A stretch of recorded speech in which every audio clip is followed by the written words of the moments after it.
Welcome to Pat O'Keefe's World of Curiosities, a podcast where we talk about all things mystical, magical, and mysterious.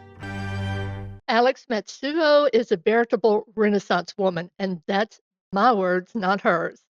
She is a paranormal researcher, investigator, and author. She is the founder of the Association of Paranormal Study and runs the blog The Spooky Stuff, which features various paranormal topics and historical places with reports of ghosts. Alex has been featured on the Travel Channel, Discovery Plus, CTV Sci-Fi, and Tubi. Some of her other books include Haunted Northern Virginia, Women of the Paranormal, and I know she had her heart in that one. I've seen some of your comments, and it's a beautiful book. I did actually order that. And so she's done all of these things. She's done the Hamptonville hauntings, One Bed Over, a hospital haunting, and the Brave Mortal's Guide to Ghost Hunting, among others. Alex holds a Master of Arts in Theater from San Diego State University and works as a senior learning experience designer in Arlington, Virginia. Now, Alex has done much more than that, and that's why I said the Renaissance woman. She is also an actor, she is a playwright. I had the pleasure of being part of her paranormal research symposium. I presented there on this subject of sight ability, and we'll have a published paper in their journal, which is coming out when, Alex? Right now, January. Wonderful. So, welcome, Alex, to the World of Curiosities. Thank you so much. I'm excited to be here. And we're excited to have you.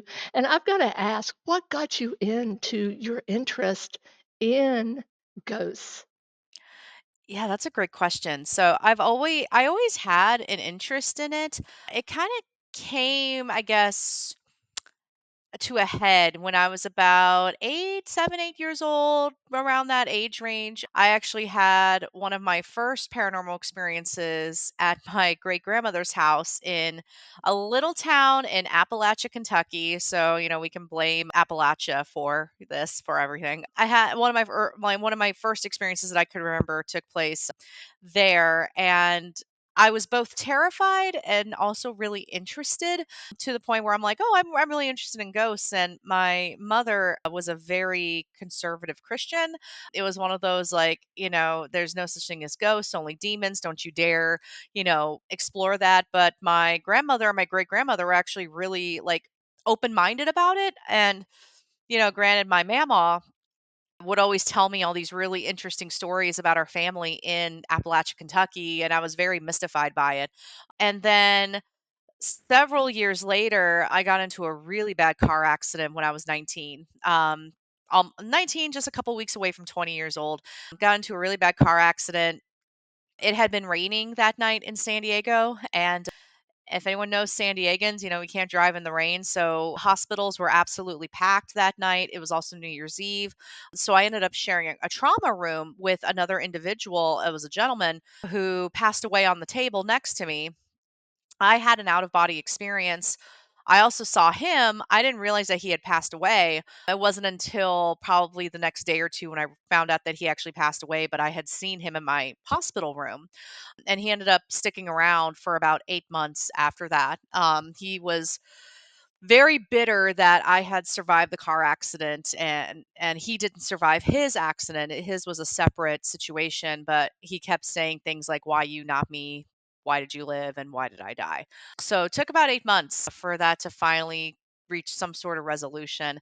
And at the time when that happened, it was 2005, 2006. So the paranormal community that exists today did not exist back then. And my mother and I were very much isolated to just like our church at the time.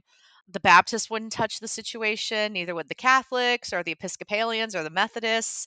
They did not want to touch this. And we finally got some assistance from the Greek Orthodox Church, who did help with at least getting some of the activity under control. It didn't completely stop it. What finally did resolve it was empathizing with this man and telling him like, "I'm sorry you went through what you went through, but we can't keep going like this. It can't continue. You need to go." So, and he did eventually leave. But being in that situation of needing help and not really having any resources was really what got me into the really serious research. and investigating and at least trying to be a resource for people going through similar situations. Do you think that, having had a near-death experience, because I had one when I was 13, I drowned, and, I had always had a connection to the other world, but it's like it went on super drive after that. Did that happen to you too? Yeah, so I've talked to a few people about this. I think on one side of it, that situation was so traumatic that, and I didn't understand what was going on. Plus, also dealing with the trauma of surviving a devastating car accident. I think it did end up closing me off a little bit, and I've slowly been playing with the idea of opening back up. But on the other hand, though, I it seems that I do make connections with spirits fairly easily, and someone did tell me that it was because I did touch the veil. I had been where they had been, but I came back, which makes sense. You have someone that you could relate to. In terms of, like, seeing them and experiencing them, I haven't I've only experienced it a couple times since that situation, and I always joke that it has to be like a full moon and the planets are aligned, and the last time I did actually see something, ironically, the planets were lined up and it was a full moon. So, but I was also going through very intense grief that night. I shouldn't have been investigating, but it was like, well, just lost a loved one. What else am I gonna do tonight besides grieve? But I could be with friends and go ghost hunting. So being in that state seemed to put me back into that mindset where I could see them again. So I just need to start working on getting into that phase again, but without having to put myself through emotional torture to get there. Well, and I understand that, and to be honest with you, when you connect with those who have crossed over, they are often interested in showing you who they were. And some Mhm. of that can be what we call shadow death, which I often get when I'm connecting with someone who has passed. And it's not that they want to, inflict pain, but they want to tell you how they passed, because for some reason that seems to be such an important and vital piece of information for Mhm. those that love them. It's like a confirmation type of connection. So you're right, there's different kinds of pain. If you're feeling their emotional state, Mhm. say they commit, right, if they commit suicide, you felt this man's resentment as a child. And I wonder if it was just resentment or if that was what he felt when he passed, but you had the gift that he could communicate to you Hmm. and talk with you, and so he stayed with you because of that. I mean, it is a gift. Yeah. That's entirely possible. And honestly, there was a lot of times where I thought I was just losing my mind, but then finally my mother confirmed in her diary that she had had experiences around the same person. I mean, to the point where, she was part of, trying to find help and getting help from the church. So knowing that my mother was also experiencing something similar did give me a little bit of validation of like, oh, okay, I'm not just losing my mind. There is something going on. So, and it's quite possible, but yeah, I'm finally exploring the possibility of reopening that. It's just, where to start and whatnot. And I don't know what I would do with the gift besides just, helping whoever would come to me. Yeah, I don't know. Well, I need to reopen it to see what happens.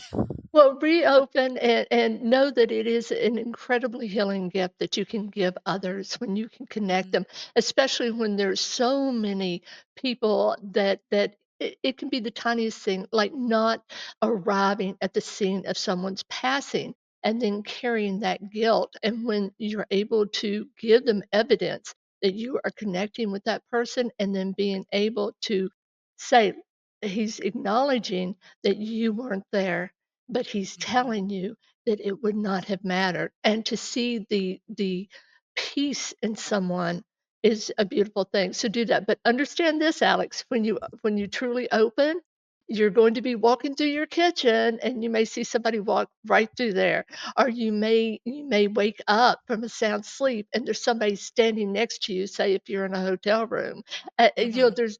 because once you're open, the next thing you have to learn how to do is how to modulate, Mm. connecting with that type of energy. But you have, I'm guessing, Celtic roots. Yeah. Yeah. Yeah. I have. How can you tell? Um, Yeah, I did my ancestry DNA recently, and it's funny because I thought I had a lot of Irish in me, but it turns out it's mainly Scottish. But also in that mix, I'm also a quarter Japanese, so it's like this weird like it's an interesting combination of like Scottish and Japanese and a little bit of Greek. So yeah. Now, I don't know as much about the Japanese, culture and spirituality other than a little bit about Shintoism, which really Hmm. isn't a religion, it's a path. But with the other 2, they're very, very spiritual, very connected with what we call gods and deities and the energy of the universe, and I really do feel that in you, and when you said you thought you were Irish, I was picking up Scottish, and I'll tell you why. Ah. The Scots are the warriors. They are. Hmm. If you read and you know this, if you read I forget the name of the general, but he was a Greek a Roman, apologize, a Roman general, and they were in Scotland, in those areas, and when they went into Scotland, they wrote about the fearsome people, the women who would come down from the mountains. Now listen to this, they would watch their mate, and if he fell, they would go and pick up that sword and begin to fight, and totally, the Wow. women so you come from a long line of warrior energy, not that the Irish aren't, they're very, very Hmm. tough, beautiful people, but the Scots, they have a different energy to them, very warrior-like. One of Hmm. the one of the books that you wrote, all of them seem like fascinating reads, and I really do need to pick up some of them, and I would recommend based on, what you did with the women in the paranormal, just beautifully done, beautifully edited. So many women were so proud of being part of this, Alex, so you did such a beautiful job with that. But for tonight, we were looking at ghost hunting and some of Hmm. the advice, and this is why I wanted to connect with what you're about to talk about with your past, because there's always that catalyst, isn't there, that sets Hmm. us on a path. So the name of the book is, The Brave Mortal's Guide to Ghost Hunting. So tell us a little bit about what prompted you to write this book. Yeah, so I want to say I was several years into finding my team, and we had our team website and I had my own website where I was giving like a lot of ghost hunting tips, and I was having a lot of people ask me for advice. There were a lot of people who had been watching the TV shows, which I think the TV shows can be a really good like starting point, a good springboard. Um but I had people ask me like, "Hey, is there anything more to this than what I'm watching on TV?" And I was like, "Yeah, absolutely there is." So I knew I wanted to write something, but I just didn't really know how to approach it. So I actually took the angle of, giving advice and giving a guide to ghost hunting, but also learning from my own mistakes. It's like, "Hey, here's what I did that didn't quite work out. Learn from my mistakes so that you don't make the same ones." But also knowing that the paranormal is accessible at different levels for people. Like some people can just dive in right away and start investigating. They can buy the equipment, book the locations. There's a monetary privilege that comes along with that. But I also knew that there are probably mothers who have to take care of their kids and maybe even work, and their only exposure to the paranormal might be a ghost tour or going on a group tour in Gettysburg. Like that might be it. So I wanted to write something where it's like, hey, here's your situation, here's where you can still be a paranormal investigator, you can still be a ghost hunter and still participate at this level. So really trying to drive inclusivity with the book as well. So I had a lot of people asking for advice, and I had a lot of people in different chapters of their life as well who wanted to dive into this, but maybe they couldn't dive in at like a full-time job, or even just, oh, okay, I'm going to drop $500 for equipment, book a location, get in the car and go. Um, so I wanted to try to be as inclusive as possible as well with giving advice. Well, in that vein, what is the number one piece of advice that you would give someone just coming into the field? Mm. I would say listen. That's the biggest thing. Listen. Listen to the people who have been doing this for a while, who are willing to give you advice. Listen to the house, or listen to the location that you're in. One of my former team members had a really good metaphor. He described it as the language of the house. You know, when you're visiting a location, a haunted location, just sit and listen to it. Listen to the language. Like, what does it sound like? What does it sound like when the wind blows by? What does it sound like when somebody's walking? What does it sound like when the electricity is kicking on and off, or when the HVAC is, kicking on and off? Yeah, I would say listen. Let's just, sit, listen, observe, um, and then, and then jump in. But I think the most important thing is listen first. And I love that, and in that vein too, by listening, you're going to meet others, and that networking is so important because they're gonna tell you, what the best places are. In fact, I'm gonna ask you, in your experience, what those are a little later, but right now, for seasoned individuals who have been out there every weekend, you know how it is, when you get a passion, you see the same people and they are out there all the time. What bit of advice would you have for them? Ooh, yeah, that's a good question. So in I would I would say we have the listen aspect, but I think with the people who have been out there for a while, I would say keep learning. I feel like I'm almost quoting Kenny Biddle there, but like never stop learning. I'm learning things every day. There's facets of this realm that I don't quite understand still. I mean, we have yet to define what a ghost is on from a scientific aspect, but I've really been interested in parapsychology recently and, wanting to learn more about it and what that approach looks like. So I would say just keep learning because also I think it keeps us humble too when we're continuing to learn. And I know there's like no experts in the field technically, but there's experts in photography, there's experts in videography, there's experts in folklore and history, there's experts in psychology. So I think, we should always be striving to learn something new because yeah, that will keep us grounded.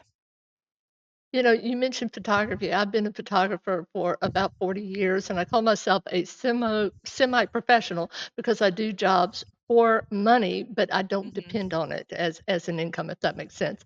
So one of the things that breaks my heart is when I get people, especially with cameras that they're not familiar with or lenses, and you see all of this light just bouncing around, and so it gives a bit of an anomaly, they think, and you have to point out that they've got a lamp right in front of their shot, and that goes into a lens that may have 9, 12 pieces of glass in it, and so it disappoints them. Or, and I'm gonna let you address this. Let us go into the area of orbs. Ah, yes, I have strong thoughts about orbs. So there's a couple of different approaches with my views on orbs. I have seen balls of light that emitted their own light that I could not explain. I was on the USS Hornet in Alameda, California when that happened. We were in the sick bay, I think, so we were like 3 or 4 floors below with no other light source. I've seen those types of orbs.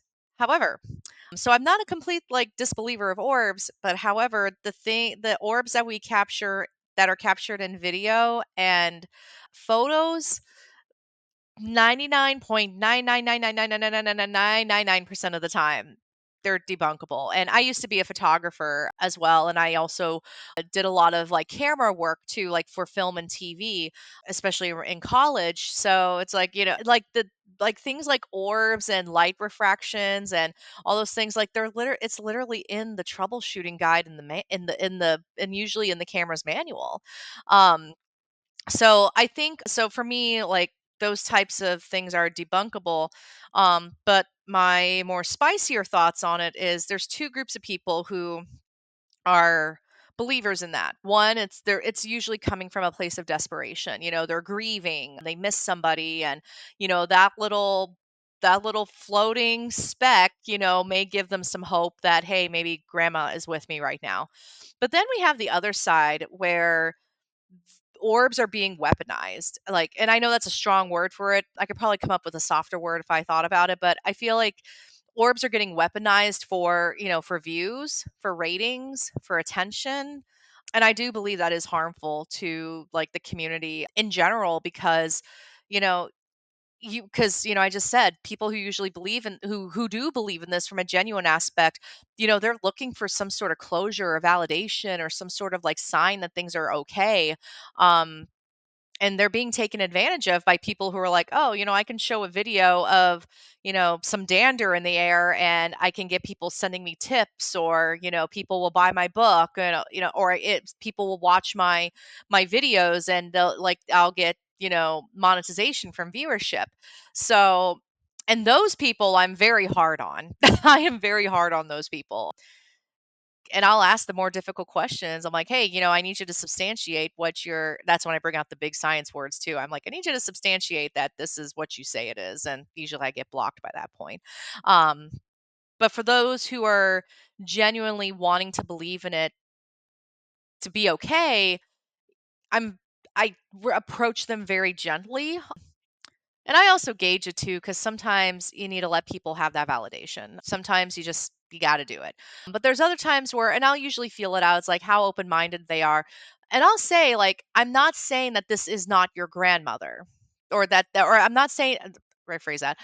I'm not saying that your grandmother is not visiting you, but I'm just saying that this little moment here is more than likely not your grandmother. But she's more than likely showing herself in other ways. Just look around and pay attention. And usually that's how I approach it. Well, and you're correct, and the people that are using this for clicks are doing Mhm. a disservice to these people because they do have this hope. And you're right, there's other ways that you can connect or know that you are being connected with those who have left. And I will tell you, out of the tens of thousands of photographs I have taken over the years, I have one photo with orbs in it that I cannot I just there's no explanation other than this has to be it. So I it's not that I am a total naysayer about orbs, but I'm very, very cautious, and I want to know I would rather know that in all of those photographs, I have one example of truth, wouldn't you? Than a Mhm. thousand examples of a false outcome. So, Yeah. I think we agree on that. What would you recommend to investigators as far as protocol? Like, and I want to give a call out to a gentleman who has passed, and there is an old saying that we don't really die until someone says our name for the last time. Mhm. So his name was Paul Browning, and he wrote a very early manual on ghost hunting. And what I learned from him was start your recorders before you get out of the car because you could actually catch, and he had voices telling you to stay away, or you may pick up other evidence. So what kind of protocols would you recommend to people, especially to beginners? Oh, yeah. So I usually tell beginners, check the weather, to see what the weather's going to be like, check the humidity, look outside, see if there's power lines. Because if you're going to be using any sort of like equipment that responds to electricity, it's just good to know like how things are going. I always recommend baselining. So, take the temperature inside, listen to the language of the house or the location, listen to the language of the location, environmental noises, taking any note of that. Um, that's like more on the like the deep, not necessarily debunking, but the technical side of ghost hunting. From a spiritual side of it, regardless of whether or not anyone believes in ghosts or believes that this is real, I always say approach the location with respect. Um, if not respect for like the spirits that may or may not be there, but respect for the history and the events that took place there. I also tell people to introduce yourself when you arrive. Introduce yourself, share your story, because you're probably going to be spending some time trying to get the spirits to tell you their story. It should be an even exchange of information. So, like reciprocate. Tell them about you, because I've learned that they're just as curious about you as you are of them. So, yeah, that's kind of my high level of advice there. I do like that idea of turning on the recorder before you get out of the car, though. That's something I haven't practiced myself, but Yeah, definitely a good one. And that actually reminds me too of I always tell people just keep your recorders on. Just keep them on the entire time. I mean, unless you're switching locations and you don't want like the sounds of you picking up your recorder. But a lot of times I've caught some voices when I'm just talking to one of my team members, or we're just talking about like, "Hey, what kind of pizza do you want to order?" And we get pineapple, things like that, or just talking about like, school, work, things like that. Like they will chime in, like they'll chime in and talk and try to participate in the conversation. I love that. I mean, that's really great advice. Let me ask, if you had to pick out one piece of technical equipment to take with you on an investigation, what would that be? Mm. It's got to be the audio recorder. It's got to be the audio recorder because for me, it captures one, it's great if you don't remember when things happened, or what happened, or you can't remember little details. And it's like, oh, I got it all on recording. Just make sure you say the date and time before you start, because then otherwise you're kind of guessing what time it was when especially if your recorder doesn't log that. But yeah, I would say the audio recorder, very old. That's old school on my part, but tried and true audio recorder. I don't use cassette tapes, although I have been debating if I want to use cassette tapes in addition to the electronic recorder. But yeah, for me, I think it's audio recording. Well, it's interesting because Dr. Hans Holzer, the godfather of modern parapsychology, he believed that there were three things that you should take on an investigation. One was an audio recorder, Hmm. the second was a camera, and the Yep. third was a trance medium. And he Mm, would yes. and he would not yes, he would go anywhere in the world, and the person would not know where they were going. So he only worked with a handful of mediums that he trusted, because that's the tell. I am always suspect, I really am, when I know that someone knew where they were going and they are reiterating the history of the place like they have a book in front of them. Because the one thing I've learned as a medium is that it doesn't work that way. It's not like you're reading history. You are experiencing the moment that a person is experiencing at the during that time, if that makes sense. In other words, I'm a Yep. channeler, and we channel in some way, and so we are seeing at that moment what is occurring. We may even have the memories of that person, but it's going to be far different than just saying, well, I feel that in 1865 that so and so happened. It's not like that. It's like it's going to be in the moment. It's like, I've been shot. I'm dying. I see people Hmm. around me. This is what I'm seeing. This is what they're dressed in. But it's experiencing. It's not reiterating history. And so Hmm. I think that obviously with his thousands of cases that he got it right. And like you, Alex, I have a passion for parapsychology. I think it's going to be impossible using traditional science to at least for the Yeah. foretold future. Because Alex, the one thing we have to do, and you know this, is replicate the study. That is the last step in the scientific method. How do you do that? How do you do that? It's you can't. You can't. I mean, you can't even get living people to exactly replicate certain like behaviors too, and we don't even know what we're dealing with. Like usually when it comes to this realm. But yeah, no, you're absolutely right with the channeling aspect. Yeah, because I always get suspicious and this is usually how I can tell if a medium has Googled the location before they arrive and they're trying to impress me.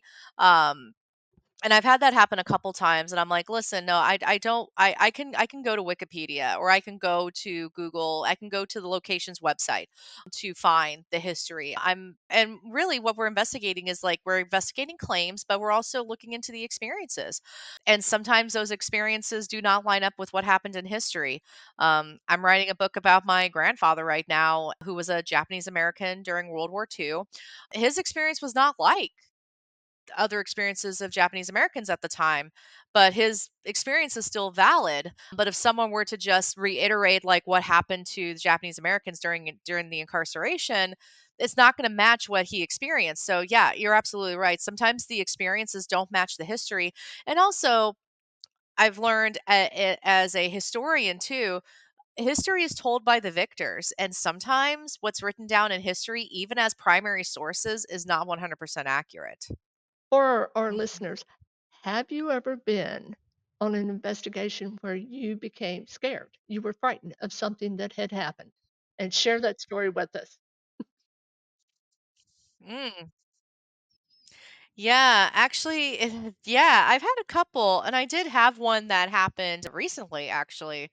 I was at Wildwood Sanitarium, and in full transparency, the first time I had ever been to Wildwood, I was supposed to stay the night, and I got really sick that night, and my anxiety was, like, at an all-time high. It's not that I didn't feel safe, but, like, between being sick and my anxiety, I thought I was having a panic attack.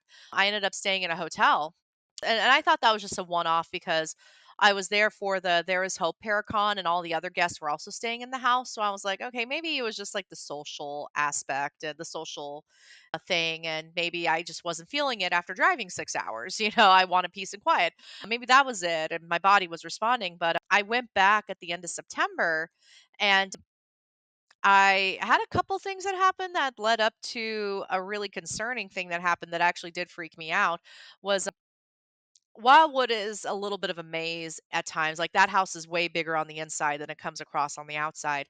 I want to say I was on the second or the third floor, but I was walking around trying to find the stairs into the kitchen, and I ended up at the steps that go into the basement, and I saw a face, like, between the steps, of this bald individual who looked like he was male, but he looked very sickly and looking up at me. And then I was like, "Well, nope, nope." When I start seeing that, I'm like, "Nah, nope, wasn't ready for that." And I'm untrained when it comes to abilities, so I was like, "Nope, nope, I'm just gonna go up."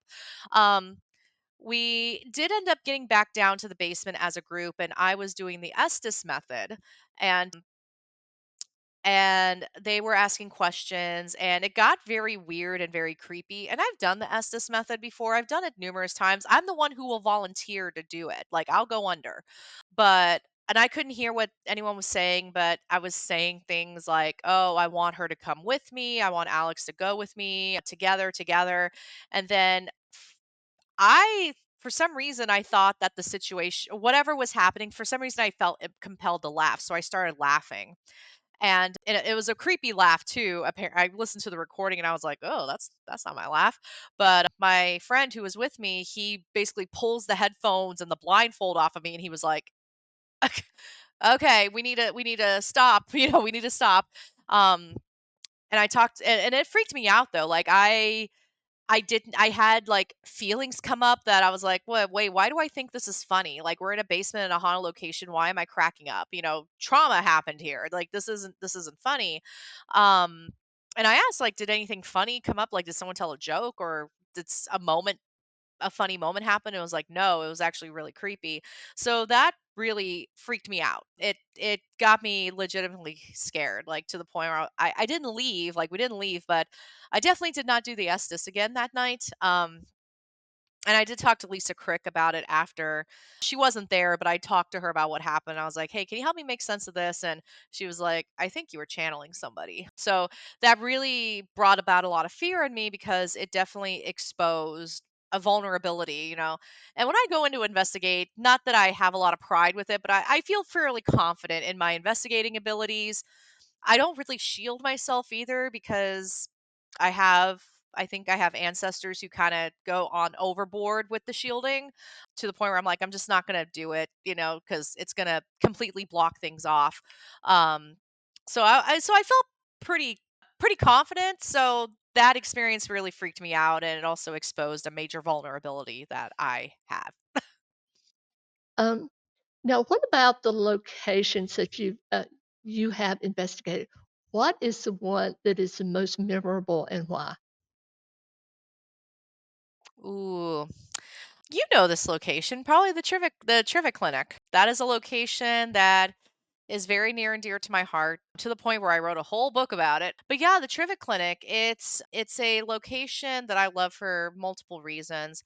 One, It's, the fact that the owners are wonderful. The owners are wonderful people, but also it's a location that is very much supported by its community. I mean, people who support the clinic, their parents, their grandparents, their great-grandparents were treated by Dr. Trevette at the clinic. So there's a really strong community tie there, but also it's to me, a very comfortable, warm place.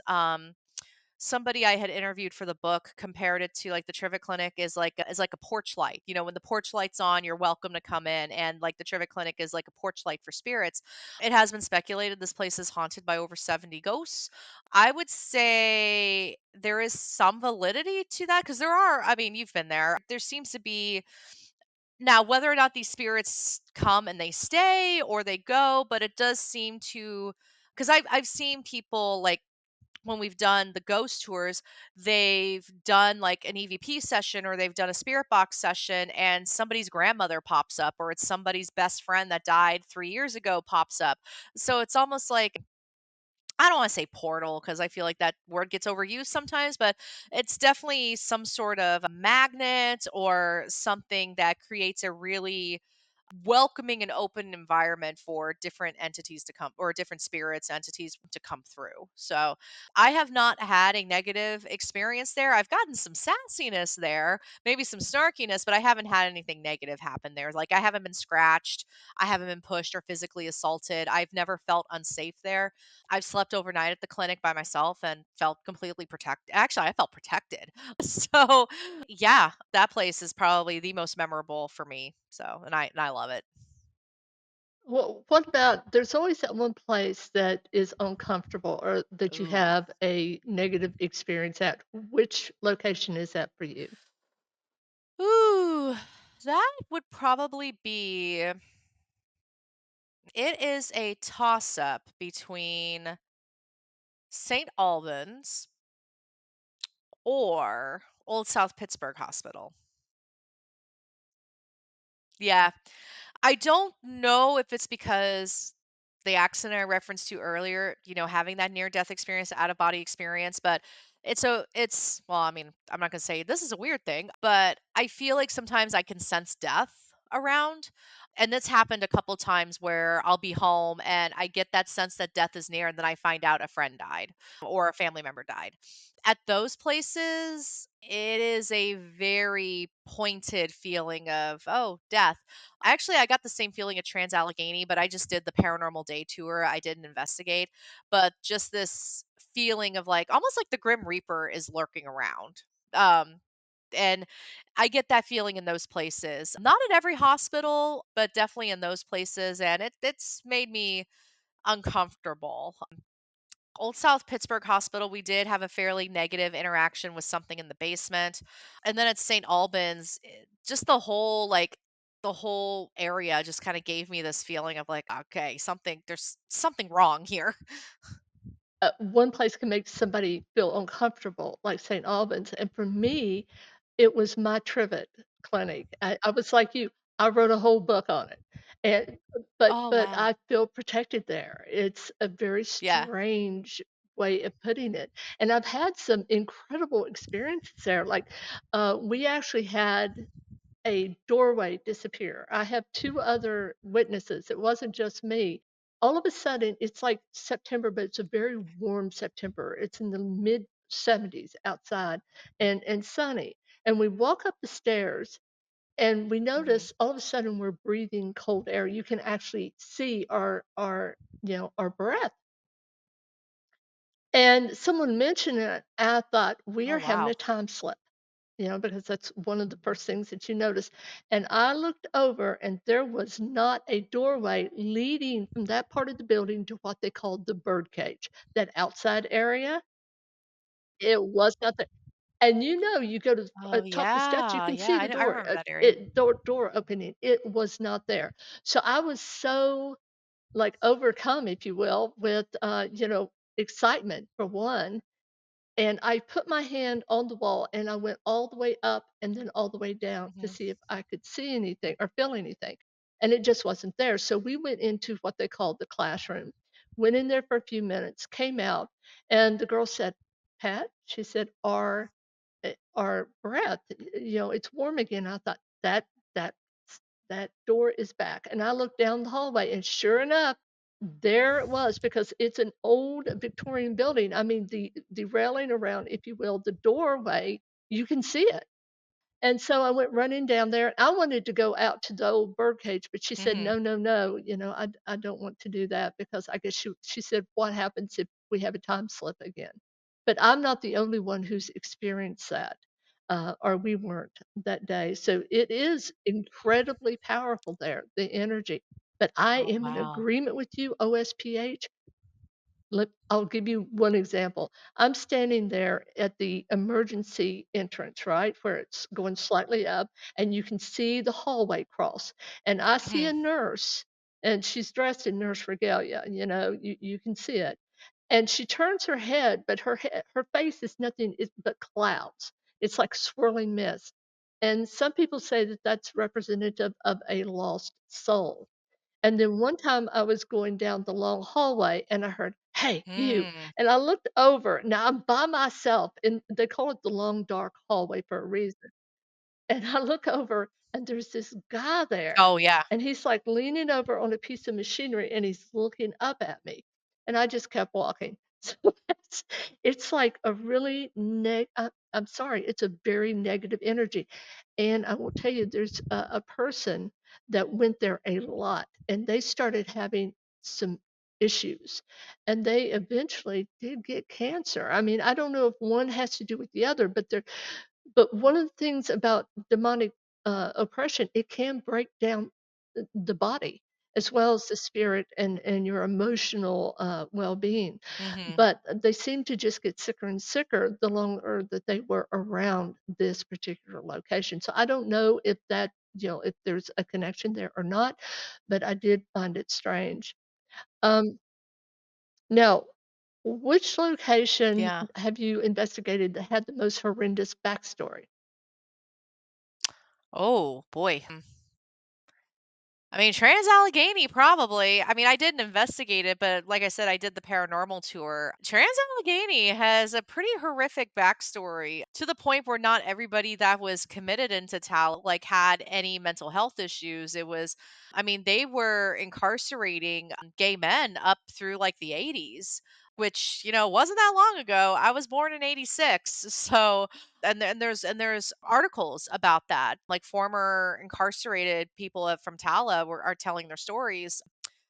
Plus you have like the lobotomies that took place, and granted, I know they were treating mental health as best as they could understand, but and I can see that Trans Allegheny is really trying to put forward like education rather than stigmas about mental health, which I do applaud them for that, because I do take a little bit of issue, not take issue, but it doesn't sit right with me when a haunted location is promoting itself based on like, come see the crazy people that are ghosts now, that kind of thing. Yeah, Trans Allegheny is definitely one. And then, I have been to some reportedly haunted locations that have taken place that are at plantations. I don't investigate plantations. That's just personal choice of mine, but that though those histories are pretty horrific too. So yeah, so mental hospitals or asylums and plantations. Yeah. You would put those okay. So your, favorite one is the Trivet Clinic, and I think it's Tim and Doug, Yes, isn't it? Tim and Doug. Yeah, they're fantastic, and, they're a light, they really are, and they're Yes. so willing to share the Trivet Clinic with you when you go to visit. So if anyone is listening that would like an investigation in a place that is both, populated by ghosts, but not as maybe aggressive Hmm. energetically as other places, then the Trivet Clinic is definitely that place that Agreed. you have to put on your list. And what is your white what is the one you want to do? Mm. I have to say, it's got to be the White House. It's the White House, which I know I'll never have access to it like a paranormal investigator. Um, and it slays me because I only live like 10 minutes away, because it's that way. It's right the Potomac River is right behind my apartment. Um, but there's so many reports of like hauntings in the White House all over DC. Abe Lincoln is a very active spirit around DC in general. I've noticed. I'm like, okay, um, he's living a very nice afterlife. It seems. But yeah, definitely the White House because there's just so many reports of activity. Actually, any of like the government buildings, like the Capitol building, has a lot going on. Lafayette Square, which is a little more accessible because it's a public area, but it's not super wise to be in DC after dark. Kind of the dynamic of the city changes after dark. But yeah, definitely the White I House. That's love my white that. whale. I would not have expected that. I would have thought, something far, far away, so that's really cool that, here it is, just 10 minutes away, and yet it could be far, far away as off limits as it is. Yeah, they should have one night that they open it up, like, every 10 years to people who win a lottery to Yeah. investigate it. Something, yeah, and what's interesting is the Smithsonian museums, it seems like some of them are open to being investigated because there is a group in DC that I forgot, I think they're called the Ghost Doctors. They seem to have exclusivity over the Museum of Natural History, which also almost all the Smithsonian museums have a ghost too. There's like a haunting, especially the Smithsonian Castle, which is currently closed for renovation. But there's a lot of really spooky stuff with the Smithsonian Castle too. DC in general has a lot going on from a paranormal aspect. But yeah, the White House, Winston Churchill saw Lincoln. It's funny because he had just gotten out of the bath and he was walking naked his chambers, and Lincoln was just leaning up against the fireplace. He saw Lincoln, and I forgot what the exact line was, but it's like, well, Mr. President, it seems you have caught me in a compromising position, something like that. And Lincoln just kind of grinned and disappeared, which tells me that Lincoln was that's a conscious, intelligent entity. It's not just something I agree, residual. and, So it's interesting yeah, because both him and his wife were very much connected to the spiritual world. I mean, he having seen his own, well, I don't know death, but he definitely saw yes, himself in the coffin, remember? He saw that and even asked, "Who are you grieving for?" he And they did. said, "The president." And so his wife, of course, had spent years after that trying to Yep.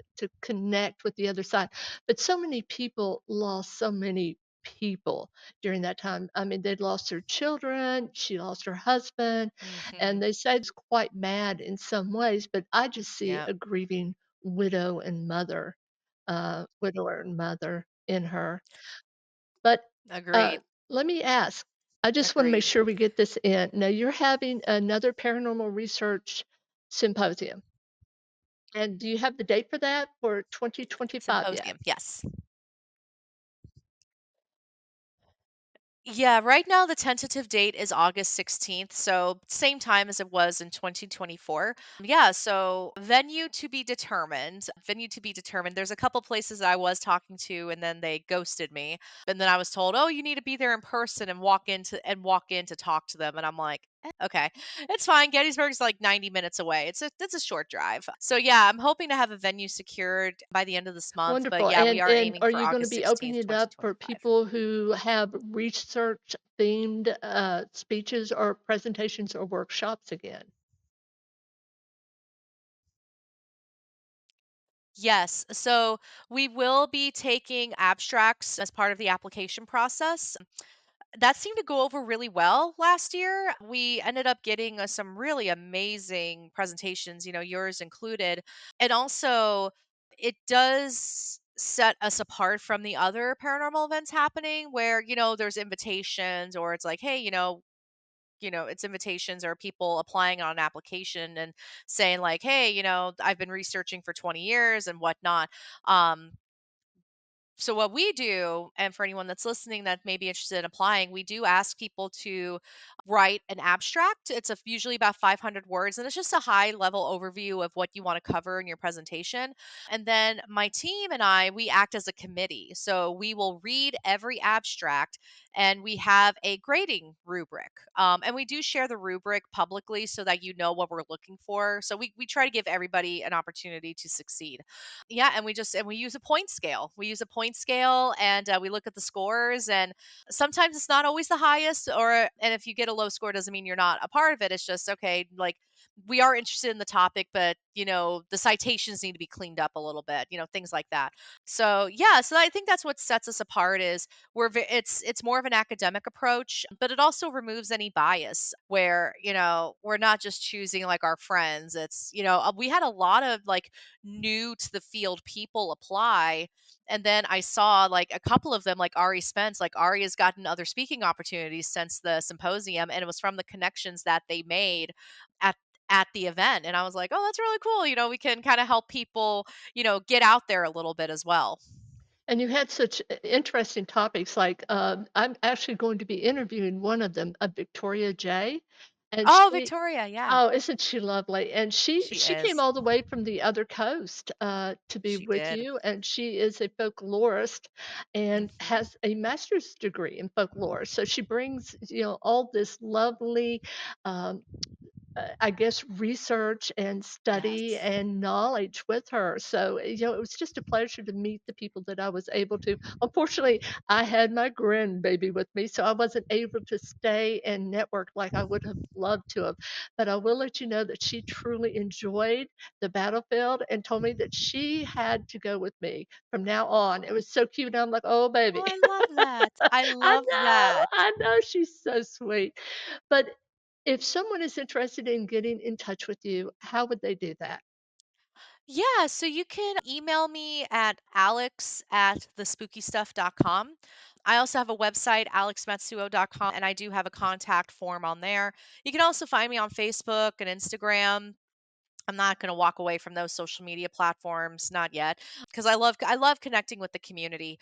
But yeah, they are more than well. I welcome messages. Now, I do have a full plate between my full time job and my spooky activities, so I may not respond right away. But I always tell people like if I don't respond after like a week, just keep messaging me until you decide you don't want to anymore. But just keep poking me, and I'll be like, oh okay, and I'll respond. But yeah, yeah, no, I welcome messages. Awesome. And outside of the Paranormal Research Symposium, do you have any other projects or books that are coming up for you? Yeah, so I am starting to wrap up Women of the Paranormal Volume 2. I definitely, because this project, I started off with 12 women and then I ended up finding like 200. So, and the hardest decision for me is deciding who's going to go into the next volume. So I'm hoping to get One of the Paranormal Volume 2 out by March of 2025 for Women's History Month. And I'm also working on a book about paranormal beliefs and practices in Japan. So, kind of a way for me to connect with my roots as well, because I'm working on a personal project of writing a biography of my grandfather. And I'm actually trying to speed that up a little bit so that my uncle can read it. Um, so yeah, so it's like those are the three big projects right now that I'm hoping to have wrapped by 2025, end of 2025. So yeah, Well, Alex is always you're busy. I can tell that. And thank you yeah. for coming on. We so appreciate you sharing your knowledge about ghost hunting and just sharing bits and pieces of your life with us. It's always Yeah. interesting. Yeah, thank you for having me. This was a pleasure. I love the conversation. Thank you. Tune in next time for Pat O'Keefe's World of Curiosities. Until then, stay curious.